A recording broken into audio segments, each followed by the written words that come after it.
எனக்கு தெரிஞ்ச இந்திய அரசியல் வரலாறுல வந்து 40 பேர் கூட்ட நெரிசல்ல இறந்து போனாங்கங்கிறது வந்து எனக்கு தெரிஞ்ச ரீசெண்ட் டைம்ஸ்ல நான் கேள்விப்படலை. அதுவும் தமிழ்நாட்டில் இது நடக்கணும் யாருமே நம்ம நினைச்சு கூட பார்த்துருக்க மாட்டோம். பட் நடந்திருக்குது. ரொம்ப துயர சம்பவம். சீஃப் மினிஸ்டர் சொல்றது, இந்த இடத்துல நாங்கள் அரசியல் பண்ண விரும்பல, எனக்கு வந்து இதெல்லாம் பார்த்துட்டு வீட்டில் இருக்க முடியல, நான் வந்துட்டேன், வந்த இடத்துல இதை வச்சு நான் அரசியல் பண்ண விரும்பல, நான் ஒரு கமிட்டி வச்சிருக்கேன். அந்த கமிட்டி யாருன்னு பார்த்தீங்கன்னா, இதுக்கு முன்னாடி ஸ்டெர்லைட்ல வந்து துப்பாக்கி சூடு நடந்துச்சுல, அதுக்கு வந்து ஒரு எக்ஸ் ஜட்ஜை வச்சு ஒரு கமிட்டி ஃபார்ம் பண்ணி அவங்க பேசியிருந்தாங்க. ஸோ இந்த தடவை அருணா ஜெகதீசன் அவர்கள் அவங்களோட கமிட்டி ஃபார்ம் பண்ணியிருக்கோம். அவங்க கரூருக்கு வந்து அவங்க ஐ திங்க் இன்னைக்கு இந்த வீடியோ எடுக்கிறப்ப கரூர் வந்துட்டாங்கன்னு தான் நினைக்கிறேன். ஸோ அவங்களோட தலைமையில் ஒரு கமிட்டி வச்சு என்ன நடந்துச்சு அப்படிங்கிறத அவங்க பார்த்து சொல்லுவாங்க. அவங்க கொடுக்குற ரிப்போர்ட்டை பேஸ் பண்ணி தான் நம்ம ஆக்ஷன் எடுப்போம். இதெல்லாம் எதுக்குன்னு கேட்டிங்கன்னா, தாவேகாவோட தலைவர் விஜயை வந்து நீங்கள் அரெஸ்ட் பண்ணுவீங்களா அப்படின்னு மீடியா பர்சன் கேட்டப்போ அதுக்கு வந்த பதில், ஏன் அவங்கள அரெஸ்ட் பண்ணணுங்கிற கேள்வி உங்களுக்கு இருந்துச்சுன்னா, நம்ம மெயினாக வந்து அவங்க மேலே தான் எஃப்ஐஆர்லாம் போடப்பட்டிருக்குது. அவங்க மேலே மட்டும் இல்லை, அதை சுற்றி இருக்கக்கூடிய டிவிகேல இருக்கக்கூடிய டாப் லெவல் எக்ஸிக்யூட்டிவ்ஸ் யார் யார் அந்த கட்சின்னு நம்ம ஐடென்டிஃபை பண்ண முடியுமோ அத்தனை பேர் மேலேயும் கேஸ் போட்டிருக்காங்க.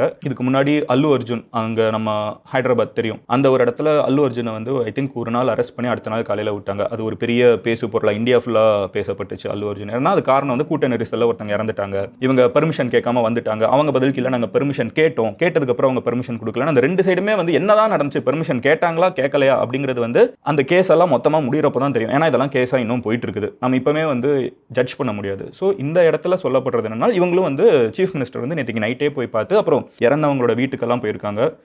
செந்தில் பாலாஜி அவர்கள் அங்கேருந்து போயிருக்காங்க. ஏன் செந்தில் பாலாஜி பேர் இங்கே அதிகமாக அடிப்படுதுன்னு பார்த்தீங்கன்னா, கரூருக்கு போகிறாங்கன்னே டிஎம்கேவோட நம்பர் 2 அவங்க தான். பேசிக்காக இன்னைக்கு அவங்க தான் இருக்கிறதுலே டாப் மினிஸ்டர், சீஃப் மினிஸ்டருக்கு அடுத்து அவங்க நம்ம சொல்லிடலாம். அவங்க தான் வந்து எல்லாமே, அவங்க தான் வந்து டிஎம்கே எலெக்ஷனை ஜெயிக்க வைப்பாங்க அப்படிங்கிற ஒரு பரவலான கான்வர்சேஷன் நீங்கள் எந்த சோஷியல் மீடியா எடுத்தீங்களும் வீட்டில் பேசினீங்கனாலும் தெரியும். ஸோ செந்தில் பாலாஜி வந்து இருக்கக்கூடிய இடம் தான் கரூர். அவங்களோட இடத்துல வந்து இவ்வளோ பெரிய தாவேகா மாநாடு நடக்க போகுதுங்கிறதே அவங்கள அதிகமாக பேச போகிறாங்க, அட்டாக் பண்ண போகிறாங்கிறது தான் நிறைய பேர் எதிர்பார்த்தது. பேசுகிறப்பமே வந்து 10 ரூபா பாட்டிலா அந்த மாதிரி ஏதோ ஒன்று கலாய்ச்சாங்க. அப்படி டாஸ்மாகில் வந்து எல்லா பாட்டிலுக்கும் எக்ஸ்ட்ரா 10 ரூபா வாங்கி தான் இவங்க சம்பாதிக்கிறாங்கிற மாதிரி கலாய்ச்சாங்க. ஸோ அவங்கள தான் அதிகமாக அட்டாக் பண்ணுவாங்க. ஸோ அந்த ஸ்பீச் முடிஞ்சு நடக்கிற ஒரு அசம்பாவிதத்துக்கு ஹாஸ்பிட்டலில் அவங்களே வந்ததுனால வந்து அந்த விஷுவல்ஸ்லாம் நீங்கள் ரொம்ப வைரலாக போகிறத பார்த்துருப்பீங்க. அதுக்கப்புறம் வந்து அன்பில் மகேஷ் அவர்கள், ஸோ பொய்யாமொழி எஜுகேஷன் மினிஸ்டர், அவங்க வந்து அழுகிற ஒரு காட்சியுமே வந்து ரொம்ப வைரலாக போயிட்டு இருந்துச்சு. ஸோ இதெல்லாமே டிஎம்கே சைட் கூடவே நிற்கிறோம் நாங்கள் அவனை அனௌன்ஸ் பண்ணியிருக்காங்க. ஸோ இழப்பீடு வந்து என்ன அனௌன்ஸ் பண்ணியிருக்காங்கன்னா, ஃபர்ஸ்ட்டு சென்ட்ரல் கவர்மெண்ட். ஸோ இதுக்கெல்லாம் நடுவில் வந்து பார்த்தீங்கன்னா பிரைம் மினிஸ்டரும் வந்து ட்வீட் பண்ணியிருக்காரு. ஸோ பிரைம் மினிஸ்டர் வந்து இறந்தவங்களுக்கு 2 லட்சம் ரூபாய் பிஎம் ஃபண்டில் இருந்து காயப்பட்டவங்களுக்கு 50,000 ரூபாய் கொடுத்துருக்காங்க. டிஎம்கே வந்து ஸ்டேட் கவர்மெண்ட், அவங்க டிஎம்கேல ஸ்டேட் கவர்மெண்ட், சென்ட்ரல் கவர்மெண்ட் வந்து 2 லட்சம் ரூபாய் 50,000, ஸ்டேட் கவர்மெண்ட் வந்து இறந்தவங்களுக்கு 10 லட்சம் ரூபாய், 1 லட்சம் ரூபாய் காயப்பட்டவங்களுக்குன்னு இன்னைக்கு காலையில் தமிழக வெற்றி கழகம், ஸோ அவங்களோட மாநாட்டில் தான் எல்லாமே நடந்துச்சு. ஸோ அவங்க வந்து 20 லட்சம் ரூபாய் இறந்தவங்களுக்கும் 2 லட்சம் ரூபாய் காயப்பட்டவங்களுக்கும் சொல்லிட்டு அனௌன்ஸ் பண்ணியிருக்காங்க. இதெல்லாம் நடந்திருக்கிறது, ஒவ்வொருத்தங்க ஒவ்வொன்றா அனௌன்ஸ் பண்ணுறாங்க. ஸோ இப்போது நான் சொன்ன மாதிரி நிறைய டிஸ்ட்ரிக்டில் இருக்கிற கலெக்டர்ஸ், திருச்சி, சேலம், திண்டுக்கல் அவங்களெல்லாம் அனுப்பிச்சிருக்காங்க. எல்லாமே கவர்மெண்ட் வந்து இதை அந்த மாதிரி ஹேண்டில் பண்ணிட்டுருக்காங்க. அடுத்து என்ன அப்படின்னு பார்த்தீங்கன்னா, மற்ற கட்சி தலைவர்கள், ஸோ டிவிகே சைட்லேருந்து ஒன்றும் பெரிய ரியாக்ஷன் இல்லை. அவங்க வந்து நாங்கள் சிபிஐ என்கொயரி கேட்குறோம், அதை வந்து நாங்கள் மதுரை பெஞ்சில் ரெக்வஸ்ட் பண்ணி கேட்குறோம், நாளைக்கு 2:30 மணிக்கு கோர்ட்டு சொல்லும் இது என்ன பண்ணுறது அப்படின்னு சொல்லிட்டாங்க. ஸோ அவங்க சைட்லேருந்து பெருசாக பப்ளிக் ரியாக்ஷன்ஸ் இன்னும் வரலை. பட் ஏடிஎம்கே சைட்லேருந்து என்ன சொல்கிறாங்க, எடப்பாடி அவர்கள் அங்கே போய் நின்றுட்டாங்க. அவங்க கிட்ட வந்து விஜய் அதுன்னு பேசினப்போ இந்த நேரத்தில் அரசியல் பண்ணாதீங்க அப்படிங்கிறத ஒன்று சொல்கிறாரு.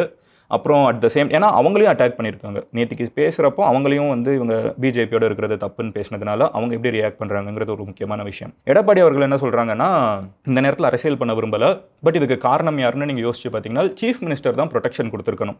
கூட்டம் நடக்குதுன்னு தெரியுது, இவ்வளோ பேர் வர்றாங்கன்னு தெரியுது, அப்போ ஏன் இந்த இடத்துல நீங்கள் கொடுக்குறீங்க? இவங்க ப்ரொடெக்ஷன் கொடுத்துருக்க வேண்டியது யாரோட வேலை? Full protection should have been given by chief minister. கொடுத்திருந்தால் இது தவிர்த்திருக்கப்பட்டிருக்கலாம். தப்பு அவங்க மேலே தான், போலீஸ் அங்கே தேவையான அளவுக்கு இல்லை அப்படிங்கிறது தான் வந்து எடப்பாடி பழனிசாமி அவர்கள் வந்து இது சம்பந்தமாக பேசின கோர் பாயிண்ட். அவங்க நிறைய பேசியிருக்காங்க. இந்த கோர் பாயிண்ட் என்ன நடந்துச்சு, எப்படி நடந்துச்சுங்கிறத இன்னைக்கு எல்லாருமே பேசக்கூடியதில்லை. ஸோ அந்த போர்ஷனை ஃபோக்கஸ் பண்ணுறேன். அண்ணாமலை அவர்கள் வந்து X BJP head, state head, அவங்க என்ன சொல்கிறாங்கன்னா, நீங்கள் வந்து உங்களோட, அதாவது டிஎம்கே கவர்மெண்ட் வந்து கூட்டம் நடத்துதுன்னா பயங்கரமாக போலீஸ் கொடுக்குறீங்க, ஆனால் ஆப்போசிஷன் பார்ட்டிஸ் டிவிகேவோ பிஜேபியோ ஏடிஎம்கேவோ கூட்டம் நடக்குதுன்னா நீங்கள் கம்மியான போலீஸ் ப்ரொடெக்ஷன் கொடுக்குறீங்க, இது வந்து உங்கள் மேலே இருக்கிற மிகப்பெரிய தப்பு அப்படின்னு சொல்லிட்டு அவங்களும் டிஎம்கே கவர்மெண்ட் அட்டாக் பண்ணுறாங்க. நயினார் நாகேந்திரன் அவர்கள் வந்து 3 தடவை பவர் கட் ஆகிருக்குது, இதில் இன்னும் நிறைய கேள்வி இருக்குது, சந்தேகம் இருக்குதுன்னே அவர் வந்து பேசியிருக்காங்க. டிவிகே சைட்லேருந்து சிபிஐ என்கொயரி வேணும், மதுரை கோர்ட்டுக்கு அதை அப்ரோச் பண்ணியிருக்காங்க. ஸோ சம்மரைஸ் பண்ணணும்னா, ஓவராலாக என்னங்கிறத சம்மரி பண்ணணும்னா என்ன நடந்துச்சுங்கிறதுக்கு நம்ம வெயிட் பண்ணி பார்க்கணும். பட் 2 ஒப்பீனியன் தான், 3 ஒப்பீனியன் ஆக்சுவலாக. டிஎம்கே சொல்கிறது அவங்க அந்த இடம் கொடுத்ததெல்லாம் நாங்கள் கரெக்டாக தான் கொடுத்துருக்கோம் அப்படின்னு அவங்களோட ஒப்பீனியன் சொல்லிட்டு அதுக்கப்புறம் என்ன சொல்கிறாங்கன்னா, அவங்க சொன்ன டயத்துக்கு வந்திருந்தா கரெக்டாக இருந்திருக்கும். 10,000 பேர்னு சொன்னாங்க, 500 போலீஸ்னு சொன்னோம். இவ்வளோ பேர் வருவாங்கன்னு நாங்கள் எதிர்பார்க்கல. அவங்க வந்து சொன்ன டயத்துக்கு வந்திருந்தா சரியா இருக்குங்கிறது டிஎம்கே அண்ட் டிஎம்கேவோட ஃபாலோவர்ஸ் எல்லாருமே நீங்கள் சோஷியல் மீடியா எடுத்தீங்கன்னா அவங்களோட ஆர்குமெண்ட் இதுதான். சொன்ன டயத்துக்கு ஏன் வரல, சொன்ன டயத்துக்கு வரலையா, வரல. ஸோ 3 மணின்னு சொல்லிட்டு வந்திருக்கிறது 7 மணி இருக்குது. ஸோ இந்த டைம் கேப்பில் தான் வந்து டென்ஸாக கூட்டம் எகிரிடுச்சு அப்படிங்கிறது வந்து டிஎம்கே சைட்ல இருந்து இருக்கக்கூடிய குற்றச்சாட்டு. ஏடிஎம்கே பிஜேபி என்ன சொல்றாங்கன்னா, தேவையான அளவுக்கு போலீஸ் கொடுக்கல, கூட்டம் வருதுன்னு தெரியுது. தெரிஞ்சதுக்கப்புறம் ஏன் இந்த மாதிரி போலீஸ் வந்து தேவையான அளவுக்கு கொடுக்கல? 500 போலீஸ் தேவையான இதா? உங்களுக்கே தெரியும் கூட்டம் எவ்வளோ பேர் வராங்கன்னு. எல்லா இதுக்கு முன்னாடி போகிற இடத்துலலாம் இவ்வளோ கூட்டம் வராங்கன்னு தெரியுது. அவங்க என்ன கேட்குறாங்கன்னு விடுங்க, உங்களுக்கு தெரியும்ல எத்தனை பேர் வராங்க, அப்போ ஏன் போலீஸை கம்மியாக கொடுக்குறீங்க அப்படிங்கிறது ஏடிஎம்கே அண்ட் பிஜேபியோட குற்றச்சாட்டு.